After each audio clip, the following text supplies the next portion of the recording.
Hi everybody, Ezra, cannabis consultant. Today I'm going to talk about a very important and confusing subject around cannabis, and that is paranoia. Why people who use it get paranoid, and why it happens, and how to avoid it. So I'm Ezra Parzabak. You can find out more about me and about cannabis at ezrahelps.com.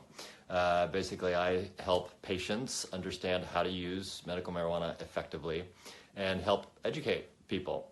So the subject of paranoia in cannabis goes back hundreds and hundreds of years, actually. It's an interesting subject because a lot of people who use cannabis find that it relaxes them.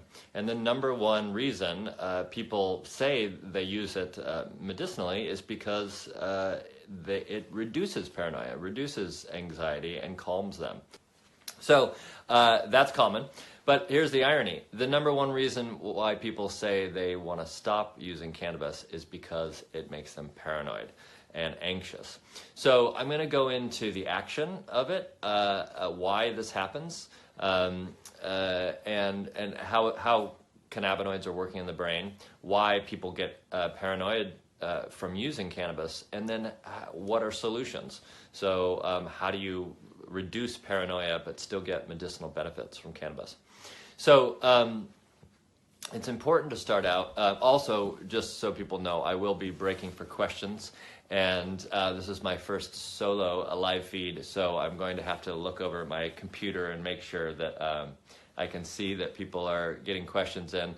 Feel free to answer one and ask one in the feed if you'd like. So let's talk briefly about the action of cannabis in the brain. We have something called an endocannabinoid system. So this is the system that is responding to the chemicals that are in the plant. Endo actually means in, so we have an endocannabinoid system already in place in our bodies. This is the little chemicals that are mimicked by the plant that are getting put into our cells and released from cells, and they help regulate, right? They're little regulators in our body. They regulate the nerves, they regulate the immune system. They also regulate a really important neurotransmitting system in our brains called GABA. GABA is responsible for the peaks of anxiety and the lows of depression. And we also have receptors for cannabinoids in the amygdala. The amygdala is the part of the brain that is the fight or flight response, right? When you're walking through the woods and you see a snake in the grass, the amygdala says, jump back, you don't want to get beaten. And then when you jump back and you look at the snake, you realize it's just a stick. So the amygdala is a very important part of the brain, but it's not very rational. So we have millions of cannabinoid receptors in our amygdala as well. So it's also all over our bodies. So when you think about our natural endocannabinoid system releasing little tiny amounts of cannabinoids in our system, when we go for a run, and we get the runner's high, that's actually a larger amount of anandamide, the chemical that's mimicked by THC, being released into our system and making us feel a little bit high. But it's a very small amount. When we introduce cannabinoids from the plant, it's easy to introduce many more cannabinoids all at once. And this analogy is going to help. I always use it for clients because it helps explain both the action of cannabis in the system, as well as the difference between the two major constituents of cannabis and how they're related to anxiety, actually.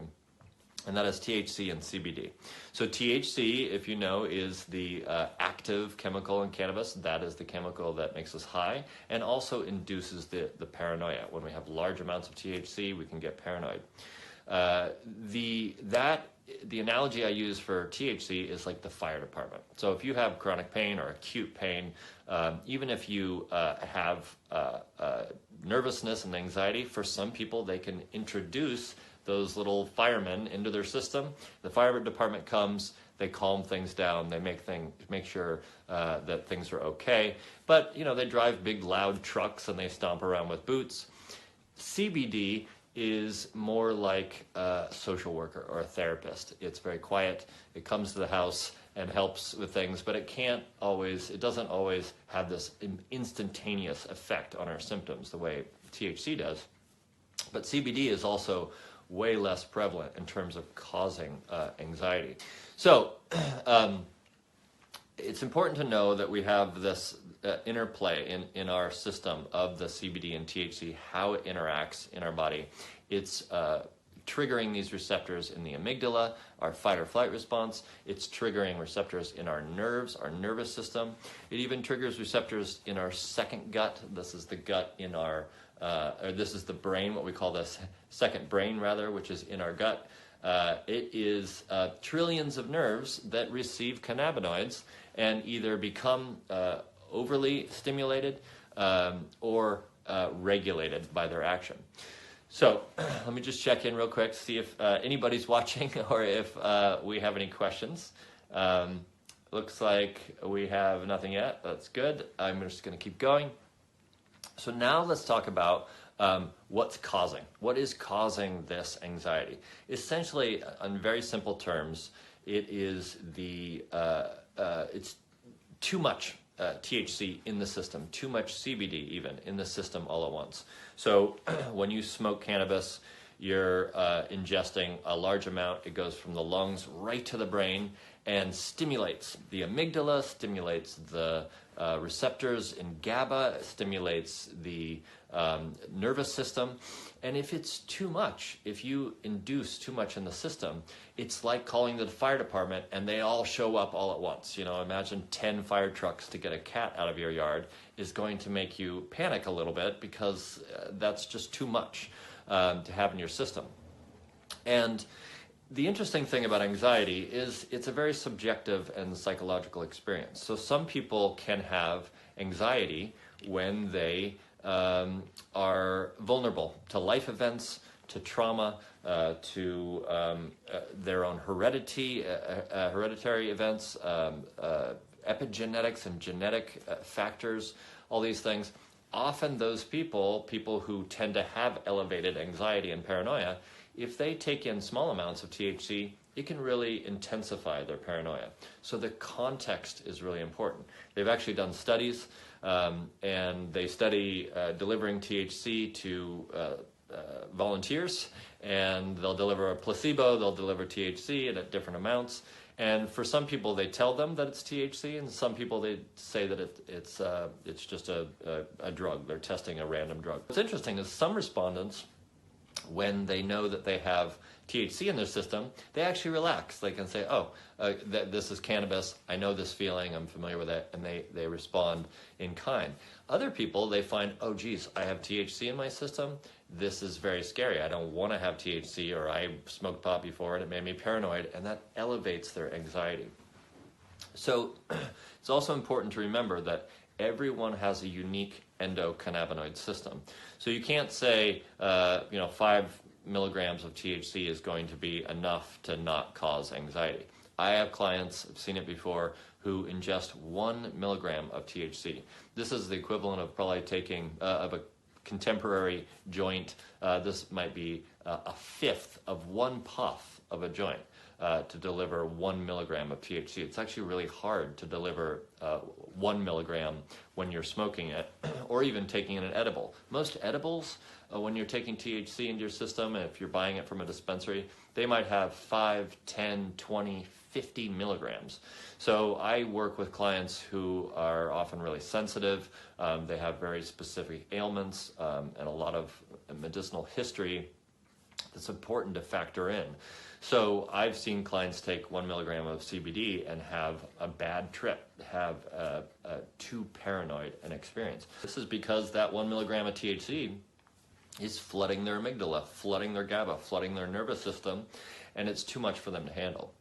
So you might think, oh, well, CBD, that's just bringing, one social worker in to get the cat out of the tree to help you, get regulated in your system. CBD is non-psychoactive, so it's not going to trigger this physical response.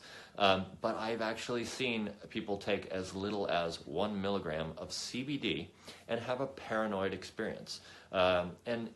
The science is still out on this. We're not quite sure why some people, they've tested CBD up to 6, 9, 1,500 milligrams on humans and have found there's no adverse side effects. So what's happening? Why do I get a client who comes in and she puts a single drop on her finger and licks her tongue, and within 5 minutes, I even have people say it's instantaneous, the activating effect of CBD. So the reason why this is, for some people, is that cannabinoids are biphasic. So that means that for some they're activating for people and energizing, and for some people they are sedating and calming. So you can have biphasic results with CBD and THC. Be careful. You're going to Thanksgiving this week. You don't want to be delivering CBD or THC at any high amounts to any relatives, because you don't know what their response is going to be. It can really flood the receptors. And anxiety and paranoia starts to create a feedback loop. When you ingest cannabis and you start to feel these paranoid feelings, they might start with sort of tingling. You get a little bit of a warm, fuzzy feeling as you start to feel the THC, but as it becomes stronger in the body, you start to attach your thoughts to the way you're feeling. So remember, the amygdala is saying, that's a snake in the grass, you got to jump away, when it's really a stick. When you feel THC or CBD flood your system, you can say to yourself, whoa, is this what a stroke feels like? Or this is a very vulnerable feeling in my body. When we start to feel vulnerability and discomfort in our body, we think about our surroundings. Oh, who's around here to see me? Will people see me and think that I'm freaking out or behaving really strangely? These things lead to paranoia and can be exacerbated by the THC CBD. It's also important to know that cannabinoids have a nonlinear dose reaction in people. This means that they're up and down. You can have a person who for years uses cannabis, smokes pot every night, feels calmed by it, feels totally relaxed, and then their life situation changes and they become more paranoid smoking the same pot. I see this happen all the time. So it's really important to be intuitive and in touch with your body so that you know what your response is going to be to the drug and how to shift that over time. Let me break real quick for questions, because I know there's a couple questions here. Hey, Carrie, thanks for chiming in. So here's a question, or this is not a question, but a comment about alcohol, which is really interesting. And I have the same experience, and that is if you ingest THC, sometimes you get a paranoid feeling. If you drink alcohol is a depressant, right? It depresses our nervous system. So it can actually bring those activated nerves down. This isn't the most healthy or beneficial way to reduce the paranoia of cannabis by adding another drug to our system. But this is a great way of approaching it if we're thinking about the holidays, actually, because on the holidays, some people want to avoid drinking alcohol, and cannabis can help with that. If you use cannabis and you're comfortable with it, it reduces the amount of craving you might have for alcohol. I know that's different for some people, but you can really temper your paranoia, your anxiety, especially around being around family, by taking in the right amounts of cannabis and alcohol. I'm going to answer your question here, Carrie, about CBD and THC in a minute. So let me just wrap up about the cause, why this is happening. So it's just important to remember that cannabinoids are regulators in the system. When we're regulating, that means that anytime the cannabinoids see cells that are behaving out of whack, they want to reach homeostasis. They want to bring it into balance. So if you start smoking pot a lot and more, you're going to be introducing more and more THC into your system. What can happen is eventually the THC in your system triggers a response in your body that says, that's enough. I see this a lot. People who take it, they get paranoid from the cannabis. It starts to fade away, and then they want to smoke more because they worried they're going to get paranoid again, and it induces the paranoia. They think it's going down. They get stuck in a medicated loop. And what needs to happen is the cannabinoids are actually sending a message saying, you don't need THC in your system. I know it feels good. You may think it's reducing your anxiety temporarily, but if you're getting prolonged paranoid experiences from cannabis, it's a sign, it's a message from those cannabinoids that they're regulating themselves. They're telling your body to slow down, to stop. So this brings me to the solution. How do we reduce paranoia? How do we prevent paranoia if we're taking in cannabis, whether it's recreationally or medicinally, so that we can get benefits from it without having that increased paranoia? So the very first thing is taking a tolerance break. So if you smoke a lot of cannabis or use a lot of cannabis medicinally, and you find that large amounts, even of CBD, are starting to induce paranoia, you're starting to get anxiety, you're starting to get this sort of radiated nervous energy in your body, it's often a sign that you need to pull back on your dose. You can reduce your dose or take a full break. A tolerance break can be a 48-hour break. So if people take in cannabis daily, 48 hours to take a break resets the cannabinoids for many users. And then when you introduce cannabis into your system again, you can take a tenth the amount that you normally do and still get the benefits from it. So a tolerance reset, a tolerance break is really helpful. For chronic users, they sometimes need as long as a month of going off of it. And I think it's a really healthy, I always recommend to clients that they take a break a couple weeks a year, just to be reminded that, okay, they're taking this medicinally, that they're following the physiological effects of the cannabinoids in noticing when to regulate. It helps people understand whether they're using the cannabis recreationally or ritually, they just like lighting up every night, or are they really getting benefits from it medicinally? So in a future episode, I will talk about tolerance breaks. That's a fascinating practice. So here's another way of avoiding paranoia, and that's understanding what your cannabis is made of. So is it a sativa or indica? Sativa is a variety of cannabis which is traditionally thought of as being activating, uplifting, energizing. The structure of a sativa plant has thinner leaves. They tend to be taller and fluffier. And there's the science on this is debatable. So some people say sativa and indica don't exist scientifically. We can't sort of understand it in the physiology of the plant. But it doesn't really matter because cannabis is a subjective experience. So if you ingest a strain of cannabis and you feel that it's very activating to your system, it makes your mind race, then that's a sativa experience. If you like that feeling, if that's creative and it makes you want to clean your bathroom and go for a hike and paint a painting, those can be positive attributes. But if it makes you paranoid and anxious and worried, then that sativa attribute is too strong for you. So you would want to go towards an indica variety. An indica means that it's going to be sedative and calming. An indica strain, the plant tends to be more dense in the flower structure. The leaf tends to be broader, fatter. The plant itself is lower to the ground.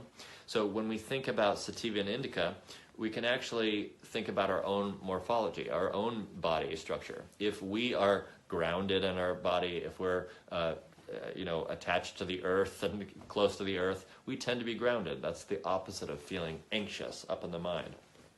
A sativa is drawing energy up, and it's making you think a lot. The plant is taller and skinnier, so you can see it in the plant. You can see it in the plant structure, and you can see it in a bud. Sometimes a bud will be thin, pointy, and fluffy, and that might be more of a sativa strain.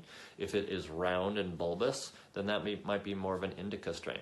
There's a second way of determining what you're taking in and whether that's going to induce paranoia or not, and that's the terpenes. So a lot of people think the terpenes are actually part of the indica sativa. So what the aromas and flavors and smells of the plant are, and how they affect how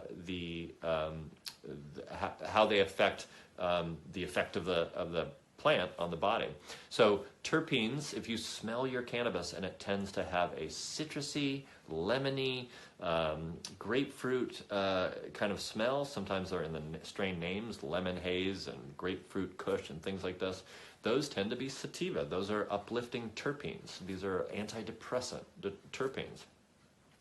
If the terpenes if the smells of your plant, the aromas tend to be earthy and musky and skunky and even foresty smells, moss and pines and wood smells, sandalwood, things like that, those tend to be grounding. In fact, terpenes from pine needles, from the smell that we generally consider to be the forest, are anti-anxiety. Those strains actually bring down those aromas that are in those strains, bring down anxiety. So that is a great way to determine whether a strain is actually going to be uplifting and possibly cause paranoia and be flooding the system, or calming. It's also important to note that some people who are very sensitive to cannabis can have anxiety or paranoia responses to indica or sativa. The cannabinoids flooding the system is just too much. Their amygdala goes into high gear. They start worrying. They don't like the feeling at all. So just because a strain is indica does not mean that it's going to not induce paranoia. For some people, it still will. The other thing I would say is to think about how you're ingesting it.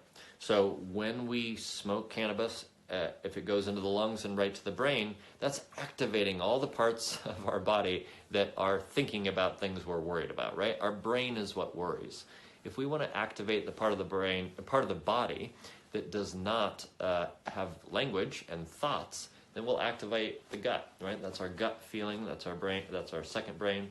So oils into the body will get the lower body activated first, and the brain is still sober, and what the brain gets is a feedback message from the gut saying, hey, we're relaxed down here, we're okay, you can calm your thoughts down.